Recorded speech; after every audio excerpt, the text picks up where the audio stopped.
Hi everybody, welcome to my channel. My name is Kaya. I'm a recent psychology graduate and will be starting my PhD soon. In this video, I'm going to talk about my experience as an Honorary Assistant Psychologist. I worked in this role as part of my undergraduate placement year. Luckily, my university offered placement years.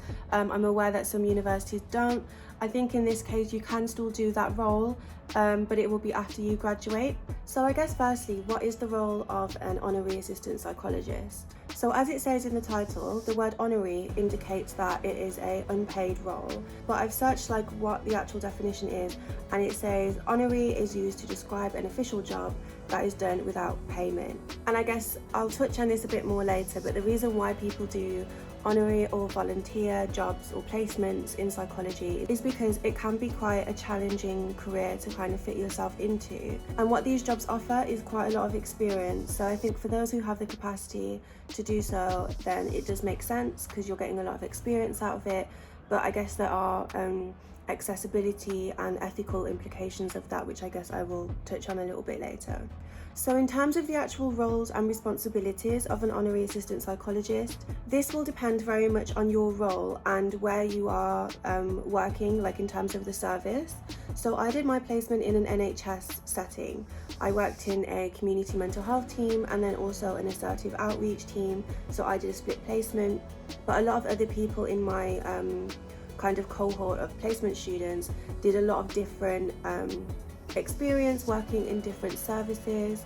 For example, one of my friends worked in the art psychotherapy team or inpatient mental health, the bipolar service. So there are a lot of different services that you can get involved in as an Honorary Assistant Psychologist. So in terms of my experience, as I got to do a split placement, I luckily got a variety of different experiences. So as part of the community team, I did a lot of admin, so things like helping the team with their outcome measures, helping with the database, appointments, things like that. But then luckily I also got a lot of patient contact or client contact, however you want to word it. But a big part of the experience for me, and I guess a big draw towards this role for a lot of people, is that you get to shadow clinical psychologists. And for me in the community team, there were also counselling psychologists that I got to shadow. I learned a lot more about the actual role of a clinical psychologist, a lot more about how psychology works in practice and how things apply in the real world, I guess. So I also got to work with groups, which I found to be really, really valuable. So things like DBT groups, we had a psychosis group, we had a psychoeducational group. So things like managing the fight, flight or freeze response. And I found that really helpful because it helped me to, I guess I understood these concepts at a university level, I guess. But I think once you're able to teach other people and explain a model or a theory or something like the stress response, when you're able to teach that to somebody else and explain it well, then it deepens your understanding of it. So I found that really helpful to be able to pass on what I've learned. So yeah, that was really good. And I think kind of leading on from that, what I found to be one of the most valuable parts of my placement experience is that I was able to take what I had learned in the DBT group, for example, so things like mindfulness, distress tolerance, etc. And then I was able to take that to my job. So I've worked in inpatient mental health for about 3 years now. So I was able to link in with the psychology team there and then explain what I'm doing on placement and kind of apply what I've learned a little bit more in other areas. I hope I've covered the roles and responsibilities. I think I've scattered a little bit around them, but I think it really does depend on what service you're actually working with. So a few of my friends did different placements, as I said, and they got different experiences. But I think the overarching expectation for all Honorary Assistant Psychologist posts is that you will most likely be able to shadow a clinical psychologist or at least the psychology team. I guess the purpose of the role is to deepen our understanding of psychology in practice, to kind of get your foot in the door a little bit and understanding a little bit more about the NHS. So I guess I'll talk a little bit about how I got the placement. So for us, it was in our third year that we had placement year. I think for most universities that do provide a placement year, it is in your third year. And then you return back for your fourth year to complete final year and your degree and everything. So it was in our second year that we had to apply, and our careers and placement service encouraged us to apply pretty early on, just so that we could secure our placements, know what we're doing for the next year. I can't remember exactly when I applied, but I think it was coming to the start of the year. So I started in the September, so I must have applied like January, February. I might be way off with that, but I remember it was like pretty early on. So the application process is pretty simple. I emailed my CV, personal statement. I think I wrote like a cover letter kind of thing, sent that off, and then I got an interview. I can do a separate video on like how to prepare for your interview and things like that, because I learned quite a few tips that I found really helpful. I think my main tip for an interview would be reflective. And I know that we hear that a lot in psychology, that we need to be reflective. Like, what does that even mean? But I found that the quality of your reflections is much more important than the quantity of your experience. So what I mean by that is you can have like so much experience, but if you're not able to reflect on it properly, so how did this make me feel, what can I learn from this, all those kind of things, then you're not really showing your full potential. I felt like I was at an advantage in my interview because I already had, I think, 1 year of experience working in like an inpatient hospital, so I could talk about that. But if you have different experience, you can definitely talk about that. So working in a school, other support worker experience, retail, anything that you can kind of think about how your transferable skills like can help you, you know, like organization, communication, teamwork. If you can like pick up on those things, reflect on it, and then talk about it in a way that makes sense in your interview, then you'll be fine. I think as well, having a genuine interest obviously in the area does help, and researching the service, learning a little bit about the provision, so whether it's a primary care setting, so like GP, secondary care, so community mental health teams, whether it's a more specialist service or tertiary service, I think they're called, so like eating disorder services, veteran services, etc. So I think having a little bit of understanding about what this service is, how it fits into like the NHS, how it fits into mental health care in general, is super helpful. So when you get to your interview, you're a little bit prepared. You don't need to know everything, but just having a little bit of base knowledge is helpful. So I may have already touched on this a little bit, but I guess my overarching experience has been positive. I found my placement year to be extremely valuable in terms of employability, in terms of personal growth, in terms of, the way that I've just grown as a person throughout that year. I found it to be incredibly helpful. So I guess I will go through in a little bit more detail of what I've learned, the benefits of doing a placement year, and doing a similar role or the role that I did on my placement year. So I have covered this a little bit, but a really important benefit of this kind of placement is learning a lot more about the NHS and the structure of the NHS. I think especially if you're interested in working in the NHS and doing a psychology related career, whether that's clinical psychology or PWP, so psychological wellbeing practitioner, whether you want to be an assistant psychologist, having knowledge of the way the NHS works is really helpful, and you will appreciate that later down the line. Another massive benefit is learning about psychology in practice. I remember being in my first year and learning about different models, about cognitive psychology, Pavlov's dog, Skinner's rats, that kind of thing. And I found it really tricky to understand how this applies in practice. So I think doing my placement year, seeing how models like CBT or DBT apply in practice, how it works in a little bit more detail, that really helped me to understand things a little bit better and encouraged my passion and drive for psychology.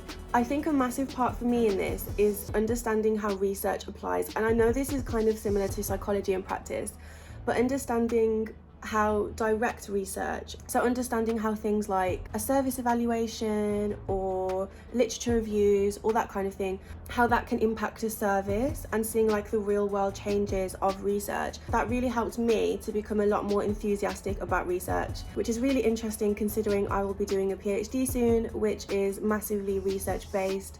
So maybe learning about that on placement has influenced where I am today. So there are probably about 10 or 11 of us from my uni that all did this NHS placement, which was really nice because we got that kind of cohort experience and we could ask each other questions if we were unsure. We could kind of mix and match a little bit on placement. So if I wanted experience in a different service, I could ask somebody to ask their supervisor, like, would this be possible? And so we could kind of do swaps a little bit, which is really helpful to kind of like broaden your experience.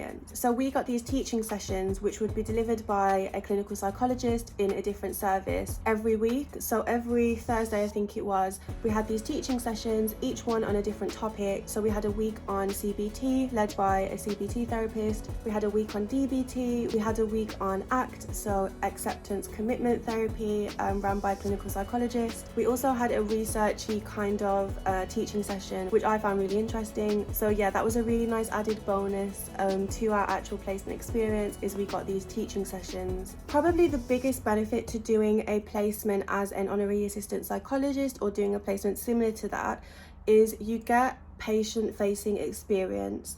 Again, depending on the service that you're working within, this might change slightly on how much patient-facing experience you get, but the majority of the time you're given the opportunity to shadow clinical psychologists, counselling psychologists, nurses, psychiatrists, a lot of different people. So whether that's shadowing them doing assessments when somebody first comes into the service, or shadowing them delivering a group, and then hopefully later down the line you'll get the chance to deliver parts of the group as well. For me, I think my favourite like patient-facing experience was co-facilitating a DBT group, where I got to learn a lot about the different modules of DBT.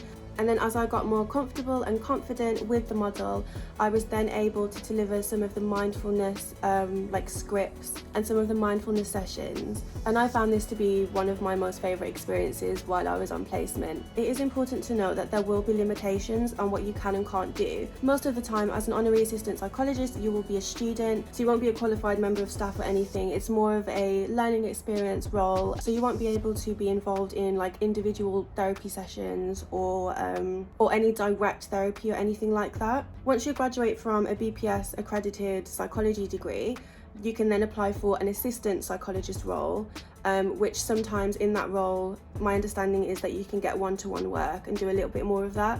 But as an honorary assistant psychologist, it's very unlikely that you'll be able to do anything like that. But saying that, there is still a lot of scope to get a lot of valuable experience, and anything that you are involved in, whether that's assessments, groups, things like that, there will be supervision.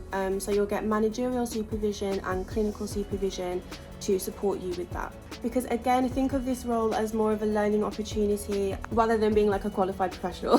But I think what's nice about that, because of the stage that you're at and the role that you're in, people expect you to be a student, so they expect you to not know things, which is nice in the sense that hopefully people will offer time to teach you things and help you out a little bit. I think as well, if you're completely new to mental health services, in that you haven't worked in a mental health setting before, it can be quite a nice role because people expect you to be a student, and it's completely okay to ask questions and be a little bit unsure about how things work. Because a few of my friends went into that role without any necessarily patient-facing experience, but because of the supervision and the reflective practice groups that we had and the general support of the team and the cohort, they still felt supported, so don't worry about that.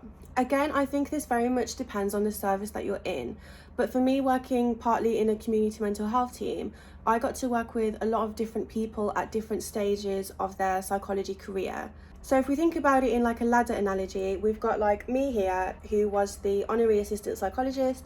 Then we've got a level above the assistant psychologist. Then a level above that, there was some trainee clinical psychologists, so people on the clinical doctorate course who were doing placement. And then above that, we had clinical psychologists and counselling psychologists.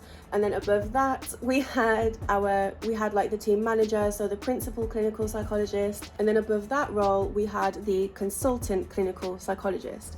So there were a lot of different people involved in our psychology team. And for me, I found it really helpful to have people at different levels, so I could kind of talk to them, find out what it's like at different stages. And especially talking to the trainees at the time, it was really helpful learning about the course and what it's like, how they got there, learning about their journey to the course, how they're finding it, all that kind of thing. So I found that really, really helpful. As part of our team, we also had a art psychotherapist, and that was really nice to get to learn a little bit more about that.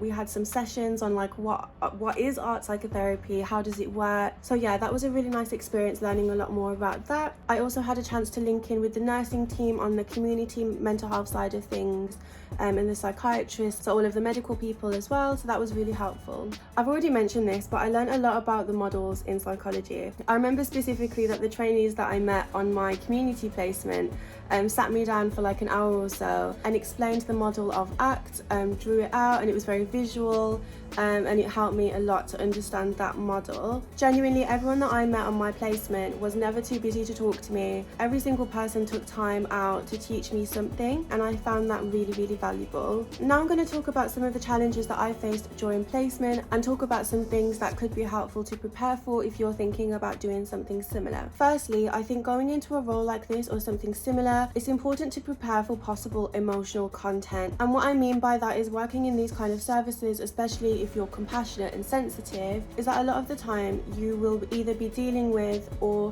hear about things that can be quite tricky to navigate, in terms of it can be quite sad, quite emotional. I think especially for those of us who have lived experience in some capacity, it's important to prepare for this and have those discussions with your supervisor maybe early on, even before you start your placement, just to give them a heads up. It's definitely possible if there are certain topics or things that you would rather not be involved in, or things that you would like to avoid. It's totally okay to have those conversations and meet with your supervisor, let them know, and they should be able to accommodate you. And this kind of links into reflective practice groups. So we had these groups probably bi-monthly, I want to say. So this was our opportunity to, in groups, talk about our experiences, talk about anything that we found difficult in a confidential setting, because I think it goes without saying that a lot of us in psychology are sensitive people. I think that's a lot of the time why people go into psychology, especially with the lived experience aspects of things. That can pull a lot of people towards psychology because they want to help others. So I think on this note, it's important to prepare in terms of the emotional aspect of things, because it can get quite tough in some areas. Another challenge that I experienced was working as well as doing my placement. As an honorary assistant psychologist, you're not paid. So for me, I had to work almost every weekend to make this possible. I think for a lot of people, it's not something that, unless you get student finance or a grant or something like that, or you're working, that it's something that is possible. My personal advice is I think this is okay as long as you can recognize the signs of burnout and manage it appropriately, because I did really find it tough working every weekend, as well as doing my placement 4 days a week. And I think linking in with this is your kind of work outside of placement. So if you are working alongside placement, the type of job that you do does impact things slightly. I did find it tricky that I was doing my placement, which at times could be quite emotionally heavy, and then I would be going to work in an inpatient hospital, which again is very emotionally heavy at times. So that is something to be aware of if you do have another job outside, is to kind of manage how you are dealing with it and make sure that you have some kind of output so you're able to manage it and stay well throughout the process. So I think it goes without saying that burnout can be a challenge for people, especially if you're doing a lot of other things as well as your placement. I've kind of already touched on this, but I think it's important for people to manage their expectations of the role. I think for some people, very understandably, you'll go into this role or you'll hear about this role and think that you can now deliver therapy and you can do this and you can do that. Whilst you do get a lot of experience, I think, as I said, there are limitations to what you can do, and my advice would genuinely be enjoy that time as a student, because it won't last forever. So if this kind of placement year is something that you are considering, my main advice would be prepared. So before you even start, think about what you want to get out of placement year. Set goals for yourself before you start. Set goals and make a plan. Stick to that plan. There will hopefully be a lot of people around you that will want to help you, so share this list with your supervisor or even make it together of things that you want to achieve during this year. It's very likely that your supervisor and the people around you will want to help. They will want you to have the best experience that you could possibly have on placement, so make things known. For example, if you're really interested in research, let them know. There might be opportunities for you to be involved in a service evaluation or something similar. Again, linking in with this, it's really important to show initiative. As I said, if there's something that you're interested in, get involved with those things. If you know that there's somebody who runs a particular group or is involved in a particular service and you want that experience, there's nothing wrong with reaching out to them and having a conversation about the things that you would like to learn. Leading on from that, your learning at this point is guided by you. Much like the way in final year you're expected to be much more self-directed in your study, while you're on placement, I think most of the time the experience that you have is shaped by you and the opportunities that you seek out. And showing initiative and linking in with different people will hopefully be a great opportunity to make some more connections, more meaningful connections, and really connect with different people. I've said connect a lot of times, but connect with a lot of people with similar interests. So to summarize that point a little bit is to guide your experience by your interests, because that will genuinely make a more enjoyable experience for you, and you'll be able to do more meaningful and valuable work because you're interested and it shows. For example, in the community team, we had a lot of discussions around diversity, inclusion, accessibility, both in psychology but also in terms of accessing mental health services. So luckily I got the opportunity to work on some resources, culturally sensitive resources to give to patients or clients that use the service. So I found that to be a great experience of my interests leading into something tangible, something that will hopefully be used, and something overall that has shaped my experience. As it is probably made clear in this video, I really enjoyed my placement year. I learned a lot, I've made a lot of meaningful connections. However, as I touched on a little bit in the beginning, is there are ethical and accessibility implications to this kind of role. As I said, honorary is working a year for free, or you're not getting paid for this role, which of course is not accessible to everybody. But I think as far as I know, this is being looked into and it is recognised as an issue. And I think kind of leading on from that is that it's important to know that there are a lot of other placement roles or a lot of other work experience kind of things where you can get similar experience and enjoy your placement year. If you are interested in clinical psychology, there are a lot of different ways that you can gain experience. You don't have to necessarily follow the pipeline of assistant psychologist and then get onto the doctorate.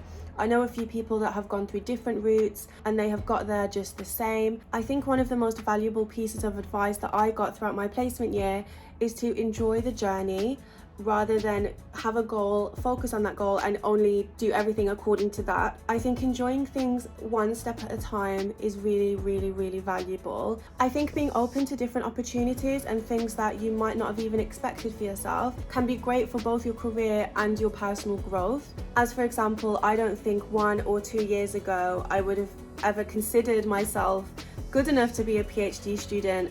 I don't think I would have even considered applying. It was just never anything that I considered. It was never in my kind of scope of possibilities. But I guess my main message with this is that be open to new things and don't be afraid to just put yourself out there and try, because you never know what opportunities will come up and where you might be in, like, say 2 or 3 years time. Thank you for getting to the end of the video. I hope you found something helpful. This is just my experience and I tried my best to consolidate a whole year into a video. So I hope that I've mentioned everything. I think there will be things that I have missed, most likely there will be. But all in all, I hope there is something that you've taken from this video and something has been helpful. Please like and subscribe. Thank you.